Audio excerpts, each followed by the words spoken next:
There was a time I went to Obalende, yeah, and I saw all the girls, all of them knew me, and I've had sex with all of them. I wasn't gaining pleasure from protected sex anymore. Always proposing if I could pay more. How much were you paying these women? Then it was 700 naira. 700 naira to have sex with them? Yes, and then 300 naira to rent the room, because it's always like a box. So total of 1,000 naira? Yeah, and then if I wanted to have sex without condoms, what I do is offer to pay them more, and it's like 200 naira, or then buy them malt. So like malt, like maltina? Like malt, yes.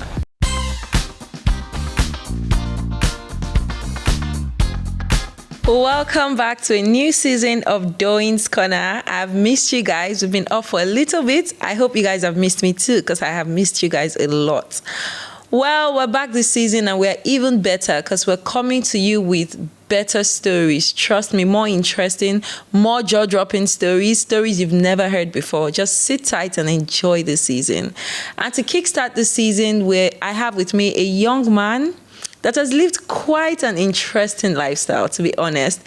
He has gone from, going to several churches to tell false stories to gain sympathy, to contracting HIV, spreading this virus, living a promiscuous lifestyle, and even at some point becoming a pimp himself. But now he has gotten to a point where, he's ready for restitution and he's just trying to create awareness about this virus. And, everybody gets to that point at some point in their life. So the next person you're going to be seeing is my guest, and I'm going to leave him to introduce himself. So good evening. Hi, good evening. Can you tell us your name and your age and anything you want us to know about you? Okay, so my name is Chika Wanda, and I'm from Imo State. I'm going to be 34 this year. So that's basically much about me. I'm also like a photographer and right now an advocate for HIV. Great. Yeah. Okay, so Chika, just tell us, I think we want to start your story with how did this whole thing of going to different churches to tell them, fake stories, how did it start? How did you even get that idea? Okay, so when I was much younger, I used to, go out with my mom. First off, so my mom was like a widow, and my dad was a custom officer.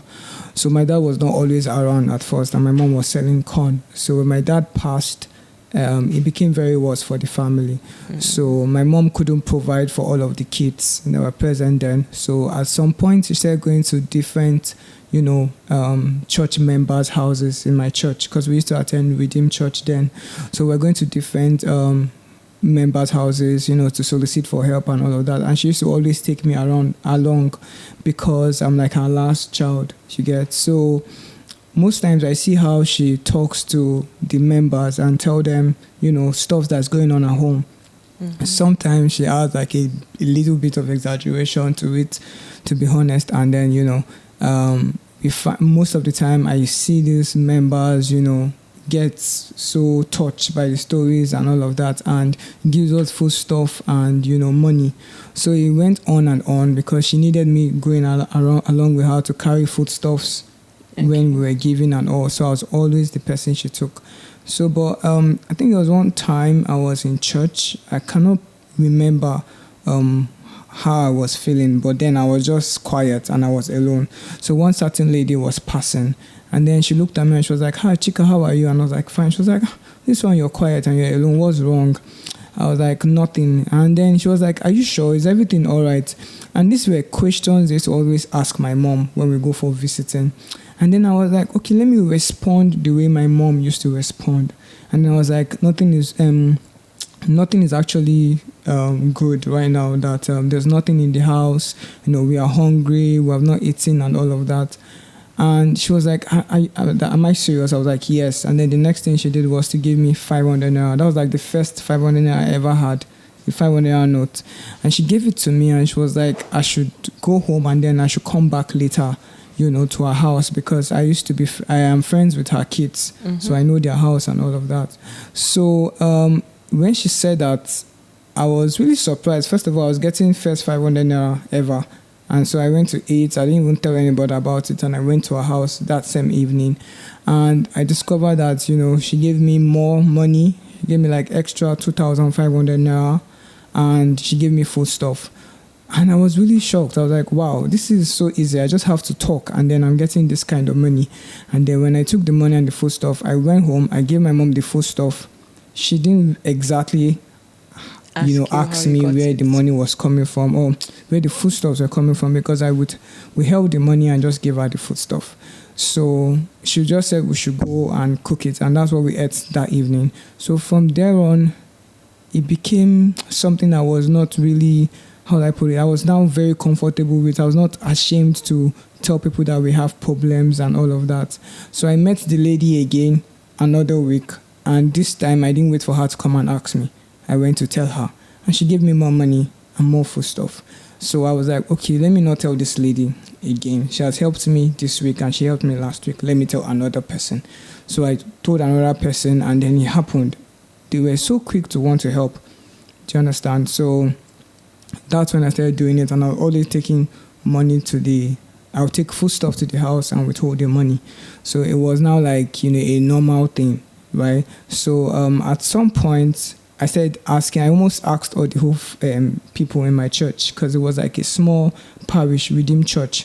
So I was asking just different kind of people, and it became very noticeable in the church that I was even called out one time during night vigil. The pastor called me out and he was like, this boy goes to different people's house to beg and all of that. So I was casted in that particular church. So I had to go to another church, and I went to family worship. There on I said wanting to make the story more interesting, because sometimes I discovered that, they just give me 2,500, 3K for food and all. I needed something more, So I started with saying that I have asthma, So I would go to different church and say I have asthma. Sometimes I would even have to play the part, because, there's this thing that happened to asthma patients. They always have asthma attack and all. Yeah. And I was not wait, I can't just say I have asthma without acting like it. So sometimes I would just pretend like I'm having an attack. And, it was now something that was normal for me, because I had this thing called ASS, attention seeking syndrome. I just wanted people to notice me. Do you understand? And then have pity on me and all of that. So any little thing, any little, task I'm given, if I want to just not do it, right, I'll just start faking that I have an attack. And, I'll see people coming in. Some people will give me money for inhaler and all of that. So that attitude went on and on and on. And from asthma, I used one other sicknesses I didn't even know what it meant. It was arthritis. I didn't know what arthritis meant. I just said I had it. And, at some point, I got to know the meaning. And I now got to know that arthritis leads to paralysis. And I was like, oh, wow. I didn't even know that that's what I was saying. I stopped it.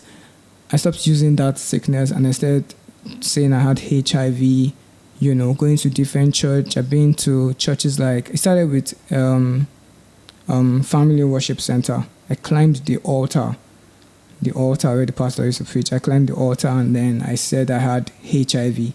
And all of that. Before I left home that particular evening, when I said that, I made up to 50,000 naira before I left. Everybody was just calling me, hey, take this, take that, take this. And it became very lucrative. I was like, wow. So the next Sunday, after that evening, I got 50K. The next Sunday, I started, thinking of how to make more money. And then I now had the asthma attack. I pretended to have an attack. They rushed me to the hospital, and then they gave me more money, right? I was making more money. But it now got to a point where everybody started asking, wait, is it that every time this guy comes to church, something must happen? You come to church this Friday, you give testimony that this has happened. The next Sunday, you are collapsing and all of that. So they were like, you know what? They want to take good care of me. They gave me a story that sounded interesting, and they were like, they want to run a test. I don't know how confident I was that maybe if they do the test for me, it will come out HIV positive. Test, yeah, right? HIV test. I don't know how. I just agreed with it, and then they did the test. They found out that it was negative as at then, and there and then everything got casted again. I was like, oh wow. Since that time, I stopped going to the church. So when they found out that I was negative, then I stopped going to the church. So I now went to House on the Rock. House on the Rock was where I met very interesting personalities. I had very wonderful people that were like really genuinely interested in, helping me grow. Right. So there's this particular lady that was like a very good friend of mine, and I told her all the stories, HIV stories and all, and she had to make sure that she met someone in church that gave me accommodation, and she got me to be working in an NGO. Now in that NGO where I was working was where I was exposed to female genital parts, like the toys, and then that's when I started using it, and I got into masturbation. So wait, sorry, pause a little bit. So you went to House on the Rock. Did you used to go to the altar to say, "Oh, I have HIV," or was it just like one-on-one? You or the entire church presumed at the time that you had HIV? Well, I went to the church. I did it again. I went to the altar again. To the altar. Yeah, but then I was still part of the teenage church, Trailblazers. So most times in the teenage church is a very interesting. How will I put it? It's a very interesting gathering and very interactive. So they always ask questions and all of that. And I know how to answer questions to lead me to saying that I have HIV. Like I always bring it up to every conversations. And, because I sounded so eloquent and all of that, so many people were like interested to, help me and all of that. So, so everybody got to know about it, So, and then this place I was working introduced me to more stuff, so that's how I got into masturbation and all. So there was no point where you were scared of, what if I proclaim this thing into my life? The way they say, sometimes you can actually use your tongue to proclaim something into your life. You were never worried about actually contracting the HIV, because at the time you didn't have this virus, right? Yeah. So there was no point you ever thought about, like, what if I catch this thing? And House on the Rock, at any point, they never tried to like run tests on you or anything like that? No, they never did. They trusted me, and that was where I had like very quality friendships with a lot of amazing personality. So everybody trusted me, and when they started hearing stories from other church that this guy is telling lies and all of that, it really didn't bother them. It really didn't change them. But it was now me that was changing, because I was now feeling entitled to their goodwill and help. And that's the thing with being a deceitful person. At some point you start to feel like you're entitled to people's goodness and all of that. And it really struck me like down, and what really pained me at the end of the day was the fact that I lost quality relationships. If I was still in contact with those people, I think I would have been in a better place by now. So speaking about contracting the disease itself, at what point did you realize that, you actually have HIV? Okay, so I got into photography, and then I was now working with a very renowned photography company in Nigeria, and then I was posted to Kano. And because I've always been very promiscuous, I've always been into masturbation. So wherever I go to, I like to like explore, right? So there in Kano, I started, having sex with just anybody that I saw, because it was actually even cheap there and all of that. So I started having sex, and I was exposed to different people. And then when I spent 5 months in Kano. So when I left Kano and I came to Lagos, I was still having sex, The Obalinde area was like my home. That's where I was going to have, unprotected sex. What I do is, most times it has to be protected, but I wasn't gaining pleasure from protected sex anymore. So I started, I was always proposing if I could pay more to, have unprotected sex. And how much were you paying these women that you were having sex with? So then it was 700 naira. 700 naira to have sex with them? Yes, and then 300 naira to rent the room, because it's always like a box. So total of 1,000 naira? Yeah, and then if I wanted to have sex without condoms, without protection, what I do is offer to pay them more, and it's like 200 naira, or then buy them malt. So like malt, like Maltina? Like malt, yes. So that was how it was going on for like a long time. At this time, did you know you had HIV then? No, I started falling sick. I was like, having fever today, tomorrow I'll have diarrhea. I didn't really know what was going on. So it was one particular time, that I had a very like a total breakdown, and I went to the hospital. I was admitted. When I came back, I was still looking pale, and the people from my workplace were like, this guy is looking very sick. How about you do a test? Because this is not how he used to look before. And you're really looking down, and you've been falling sick, like, often. So what's going on? So they told me, they gave me money to go and run the test. And when I went to the hospital and, I ran the test, they told me to come meet the counselor's office and all of that. I should go to the counselor's office and meet the counselor and talk. And then she started with, HIV is not a death sentence and all of that. And in my head, I was like, wait, am I going to finally have this? I didn't exactly have a problem having HIV. You didn't have a problem having HIV? I did have a problem with it because, I don't know, one thing about lie is when you always lie, you program your mind to fit into that position. So I think in my mind, I've always been HIV positive in my mind, because then when I was telling all those stories, claiming that I didn't even have a house to stay, I needed to play the part. So I was deliberately not even cleaning up myself. I would be like 2 months, I would not even take my bath. Because you wanted to look dirty. Because you wanted to look the part. Dirty, deliberately dirty. And at that particular point, I was forming habits in me that it wasn't going to be easy to let go. So that period, when I heard about the HIV thingy, I wasn't exactly upset, to be honest. I was just like, oh, finally, right? Oh, wow. When I started feeling upset was when I started, experiencing stigmatization. And it started that same day. So when I went to them, because I never really used to pay attention to how people treated me when I was lying, I never really saw stigmatization. Like, I didn't notice it because I was not really in the position. So, but when I went to back to the office and I told them what happened, I told them around 10 a.m., around 4 p.m. that same day, they asked me to leave the premises. Because they knew you had HIV? Yes. They asked me to leave the premises. I got fired. They were like, they just need a time that they want to do innovation and all of that. All of a sudden, they want to do innovation. Nobody told me about that before. So when I noticed that, I was like, wait, is this really happening? So because of this, they are telling me to leave. But I thought when I used to say it in churches, they liked me and they wanted me closer.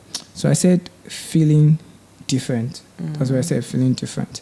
Now, the company had to tell the person who introduced me to them that, this your guy have HIV now, and all of that. That one had to introduce me to the person who introduced me to him, that, this one has HIV. Before you know, everybody started like, oh, he has HIV, he has HIV. I started getting WhatsApp messages, and then I started, understanding the place I had brought myself What to. kind of WhatsApp messages? Like just checking on you or being rude? Or no, like, Oga, you don't get HIV finally. Oga, you go soon die, that kind of thing. So I was getting different stuff and I couldn't take it. And, it brought me to a realization that whatever you're wishing for yourself, hope when it happens, you can take it. Because I was just telling different lies, and then when it happened, I couldn't even take it. Like, I couldn't stand a day. So I attempted suicide. And then it was carried by all the blogs and all of that, So, so from there on, life changed. Okay, so after you got this diagnosis, you said you couldn't take the way people were treating you and everything. Did you continue having sex? Because you mentioned that you were living a promiscuous lifestyle before. So now you knew that you had HIV. Did you continue having sex with people? Yes, after? I actually continued. I think, I don't know how to put my state of mind then, but I actually I continued having sex with different people. And most times, because I originally do not enjoy sex with protection, I wanted to enjoy it more, so I wasn't using protection. One thing with depression is whatever you like to do, right? Whatever you like to do, you do more of it. When you're depressed. Like, whatever you like to do, you do more of it. So if you smoke, you smoke more. If you drink, you drink more. So if you have sex, you have more sex. If you have sex without protection, you have more sex without protection. So it's not a way of justifying myself, because I know I put a lot of people at risk. And you see, that is why I'm out here. because I want to create awareness, and I want to be able to let them know that there are many chica out Like there. you. So they have to be very, very careful. There was no point at the time when you were having sex with these people unprotected that you felt bad. There was no point your conscience felt like, these people have family members, these people have, you never felt that way at any point. Again, not an excuse, but when you're depressed, it kills your conscience. All you just want is your self-satisfaction. The pressure doesn't make you see what you are doing to other people. It just helps you, it just stick into your mind, what can you get? If it is pleasure, just get your pleasure. Do you understand? So it never really make you see what other people can go through. So you felt like you were in such a dark hole that you were just looking for a way to make yourself feel better. Yes. You weren't concerned about another person or how this might be affecting them, yes, or I anything. wasn't. And how long did this lifestyle go on for knowing after years. you had HIV? For 7 years. 7 years you were having sex unprotected. Yeah, 7 Can years. you give us, maybe if you had to count how many people you had sex with during this period, can you count? Can you give a number? If I'm going to say how many ladies I've had sex with since I started having sex. No, since you found out that you had HIV. I think a total number of ladies I've had sex with can be 1,000, to be honest. But in that 7 years period, I could say maybe more than 400. Because I started having sex very, very early, right? And for any money I had then, because it was so cheap, I used to just have, sex with just anybody. There was a time I went to Obalende, yeah, and I saw all the girls that was there. All of them knew me, and I've had sex with all of them. So if I'm seeing you for the first time, it is because you're new. So it was like a very constant attitude. And when I went back to Abuja, it was still the same thing. And when I started pimping, right, it was now like necessary for those girls, because most of them wanted deals from me, being a pimp. So they didn't mind having sex with me, so I could always give them clients. We're going to get to the point where you start pimping, but we need to go on a quick break, and we're going to be back shortly.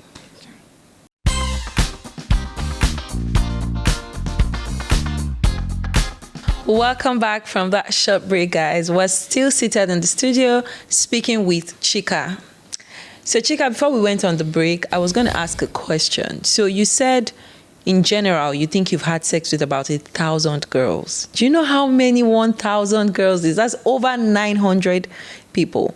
And if we're really looking at it, you found out you had HIV while you were working there, but you could have had HIV longer than 7 years. It was that's just when you found out. Yes, I was diagnosed with HIV. That I was told I have HIV just 7 years ago. Just 7 years ago. So there's a possibility that you might have had it for 9 years. Yes. So there's a possibility that you might have slept with at least, let's say, 500 girls unprotected while having HIV.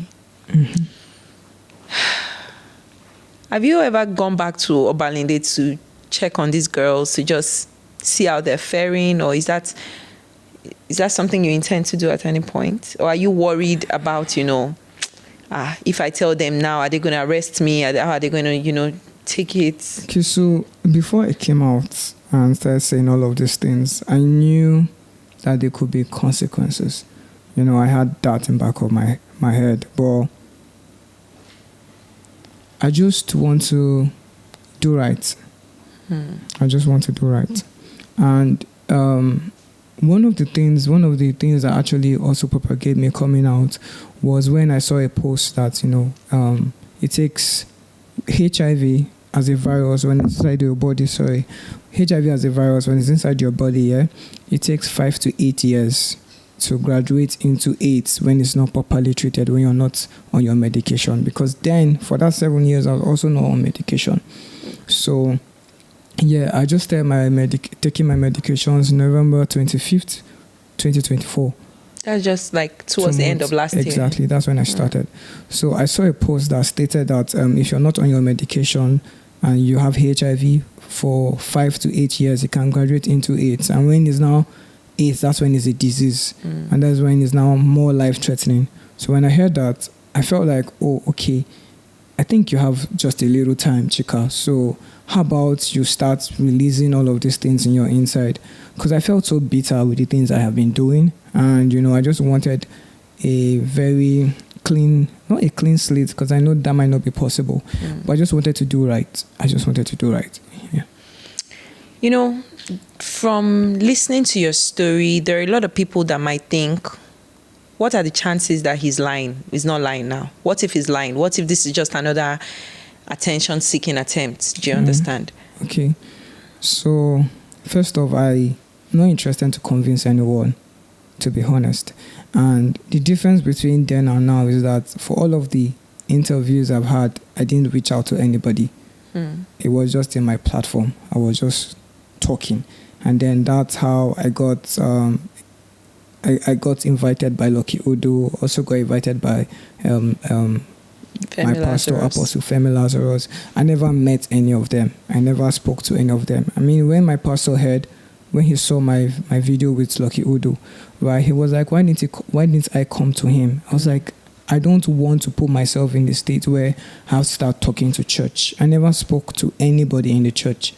Like, I never told them anything about me. Like, I never said anything about me. And I was in the church for 2 months. So when he saw my videos with Lucky Udo, that's when he called me personally to come into his office. And that was on the 31st of, last year. Yeah, December. So when that happened, he interviewed me too, and yeah, it's not been me, just like the way I was approached by you. So. Okay, so you mentioned something when you were speaking. You said you had posted at some point that you wanted to take your own life. Yeah. And it was all over the blogs. Do you think this was a bit to attract some attention? Because the thing is this, I've always wondered why people post that they want to kill themselves. People that really want to kill themselves don't put it out there. They just kill themselves. Nobody, if you're in the comfort of your home, there's a sniper there, you just drink it. Or if you have a gun, you just shoot yourself. So I've never really understood the concept of posting it. Do you think that was like an attention seeking? And did it got you the attention you were looking for? But you said you did it twice. So the second time, did you also post this? Yes, I posted it the second time. I want to say something about those that try to maybe drop a note or try to make a video or post about wanting to kill themselves. See, for every time someone is in that state to take their own life, a part of them is looking for a reason not to. Like a little part.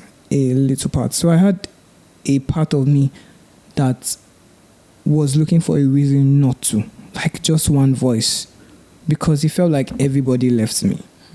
So I just needed that one person that could just call and say, calm down. And did you get that the yes, first time? Yes, I did, actually. You did? People reached out to you? And the second time? The second time, nobody really cared. Really cared. But I got a funny test, because when I posted for the second time that I was going to die, I actually got sniper. And before I posted, I went to get sniper, and I wanted to drink it, but the smell was very bad. And I wanted to die, but then I didn't want to die the hard way, because I was like, oh wow. Then I had to also Google how sniper can take your life. And then I saw that your eye will puff out, your belly will be swollen, and you'll be stooling and all of that. And I was like, oh wow, I'm not really ready to die like that, So I decided to just post while trying to think of another idea.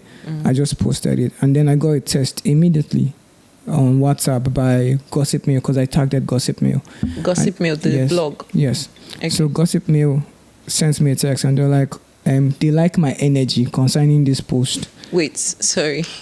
You posted that you wanted to commit suicide, and Gossip Mail said they like your energy. They like my energy concerning this post, that if I want a repost, I should pay them 50K for a repost.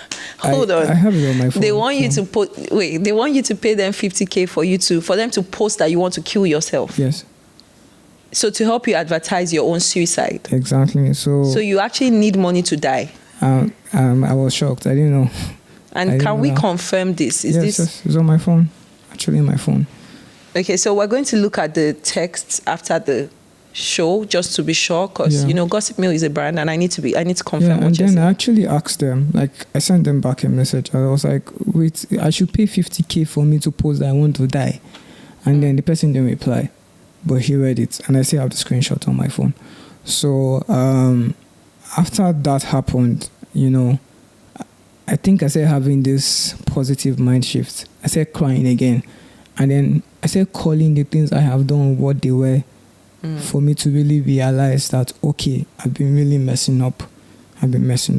So I used to be a pimp, right? Yeah, I was going to now talk about that. So at this point, you got tired of, having sex all the time. Yeah. And I think I have a question about the promiscuity. I've always wondered, there are a lot of men like you, actually. Actually, for some men, 1,000 body counts is nothing. Yeah. There are men that have had sex with 5,000 women.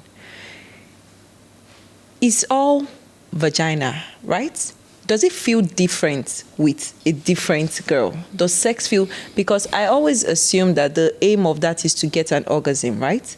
So why not stick to one girl and get this orgasm? Or does the orgasm feel different with a different girl? The truth is, at some point, the hookup girls, the ones I was exposed to, were never good enough to even help me get to that orgasm state. I personally feel like a lot of girls doing hookup don't know how to give pleasure. They just open their legs and just have sex. It became too casual for me. So, at some point, I'll just tell them to come. I'll tell them to touch themselves while I touch myself. For the most part of last year, that was what I was really doing. I got tired of penetration itself because they didn't know. Some of them don't even know how to mourn. They just do anyhow. So I got so... sorry about that. So I got so tired of that experience. And so I brought an idea of massage therapy. So I used to tell them that, okay, you know what? Another way you can actually have money from men is to do massage, erotic massage, always with the intention of leading to sex anyway. So when that was happening, with that stuff, I started getting my own pleasure from the girls because I would tell them that I want to teach them how to give massage. So you would massage them? Yes, and because I was good at it, because if the devil wants to use you to propagate an idea, he makes you good at it. So I was good at it, and I was having multiple, how would I put it, girls that will be around. Sometimes it'll be 4 girls. I'll tell them to touch themselves. Sometimes it'll be 3 girls.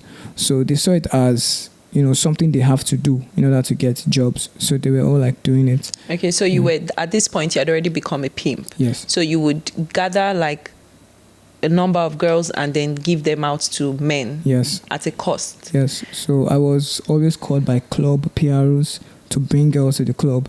Sometimes I'll take 16 girls to the club, and then they'll give me free drinks, they'll pay for transportation. I was never giving the girls because the girls have to find their way there, and so it was a very futile experience, futile lifestyle, very futile lifestyle. So how much did each girl cost? It depends on the girl. It depends on the girl. What's the average price? The expensive girl, how much do you charge these clients for an expensive girl and for each girl? There are some girls the clients can pay 300K for. There are some girls that the clients can actually price for 35,000 now. So what's the difference? Is it based on how she looks? Is it based on if she has a nice bomb or... Standard, just the way they carry themselves and how clean they are, because most girls are actually dirty. So they look clean, but actually very dirty, So I've had, then when I was still in that business, I had so many clients that would call back and say, this particular girl smells or stuff like that. And they will reduce the money. So if it was 100K, they'll start pricing out that I cannot give her 100K. Or she's not so cool and all of that. And she did not satisfy them. So they start to price down to 60,000 naira or 50,000 naira. So yeah, stuff like that used to happen a lot. So are you still currently in this pimping business? No. So like I said, I had this positive mind shift, and then I discovered that, what I was doing was really bad. I called it what it was. People use the word pimp to kind of make it look okay, but it was basically facilitating sex. And then if you facilitate sex, it's called sex trafficking. It's called sex trafficking. So I got to call it what it was. And when I realized what it really was that I was doing, I felt so bad. And, so that's why, I'm out here. So right now, I'm sure you have the meds now for HIV. I actually have it here. Oh, okay. So this is my medication. So this medication now is to bring down the viral load. Okay, so HIV is a virus, right? It's a virus that when it comes into your body, it spreads and then suppresses your immune system. Every single person has an immune system. Your immune system is like your defender cells. It's what helps you fight off sicknesses and protect you from sicknesses, right? So now if HIV is in your body and suppresses your immune system, what happens is that there are things called opportunistic infections. There are infections that come into your body because your immune system has been suppressed. So now, that is what we call symptoms, but HIV does not have particular symptoms tied to it. Right. So for me, I was experiencing fever, diarrhea, I was experiencing night sweat, chills, fatigue, and all of that. So yes, that was the kind of symptoms that I was experiencing. Yeah. So yes, this medication now is supposed to help, boost my immune system to start fighting off the virus. If I had noticed my HIV, if I had noticed that I had HIV on time, and I've been taking this within 6 months to 1 year, I'm supposed to have gotten to the stage called U=U stage. That is the untransmittable and undetectable stage. So this medication can help the viral load, that is the HIV virus in your body, to get so suppressed to the barest minimum that it will no longer be detectable. So when you go and check your blood, HIV will not be in your bloodstreams, but then it's still there. Right. You still have to take your medications and all. And then when it's undetectable, it's untransmittable, meaning that even if I have intimacy with any other person, the intention of getting pregnant or whatsoever, I will not be infecting that person. So currently, because you just started taking this medication last year, November, is there a possibility that your viral load is low enough? So are you currently having sex with people? No. You're not? No, I'm not. So how are you taking care of your sexual urges? Okay, so right now, I no longer masturbate, I no longer drink, I no longer smoke. God has just been helping me, And when it comes to how I deal with my sexual urge, I don't have sexual urge anymore. Okay. So what I do is I don't expose myself to the things that could, provoke a sexual urge. Right. Yeah. So every like when I had this positive mindset, I got to know that I can set my social media feed to feed me the way I want. So I stopped, looking at all of those women stuff and all of that. I think I have one last question to ask. I want you to speak to two people. Okay. The first category of people are the people that you slept with during this period, knowing that you had this virus. Because I think it takes a very selfish person, a very callous person, to know that they're living with a virus and continue sleeping with people unprotected. If you could meet with any of them or all of them one-on-one, what message would you pass to them? That's first. Okay, so most of the girls I was exposed to were hookup girls. Doesn't make it okay. I know. Most of the girls I was exposed to were hookup girls. Not a justification, but there's something I want to bring to their light, right? Now, when you put yourself in situations where you have to sell your body for money, you will never really get to know what the repercussions might be. So, like I said, it's not a way of justifying my actions, but I think that it is very, very, very, very important for people to start, being decent in the way they live their life and don't be reckless. Because recklessness can put you in a situation where you can get sicknesses or experiences that can change your life forever. I understand that, but there are people that are not reckless. There are people that are living regular lives, but somehow they encountered guys like you that know that they have something, but they're still sleeping with. Yeah. Yeah, so do you feel remorse? Do you feel like you owe any of these girls an apology? Do you feel like yes, because one of the reasons why I came out was to reach out to these girls that I no longer have their contact. That's why I came out, and it kind of worked to a large extent because some of them, reached out to me from TikTok, from Instagram. Some of them got my number and all of that. And, one of the things I always used to say is like, I'm sorry about everything that happened. And I know that sorry is not enough, but please just go check yourself and know your status and let me know the result. And then my final question, because we have to round up soon. Yeah. What do you have to say to men or women that are living with a disease and are knowingly still, having sexual intercourse with people living with HIV, and they're still sleeping with people unprotected? Okay. Well, one thing I have to say is that it's not a good thing to do. It's really not a good thing to do. You're not just affecting other people, you're actually doing more harm to yourself, because at the end of the day, you can get reinfected. And you can get what they call co-infection, 2 strides of HIV in your body, and that is really bad. And then if you're in a relationship with someone and you're HIV positive and you have not told the person, it's good for you to come out and tell the person about your status. If the relationship is supposed to continue, it will continue. If it's supposed to die off, it will die off. But, putting other people at risk is not what we should be doing, right now. Do you understand? So it's very, very important. And if you adhere to your medications, you can get to become undetectable and untransmittable. And that way you can be in a decent relationship. But at the end of the day, it is good for you to tell your spouse, your partner, about your HIV status.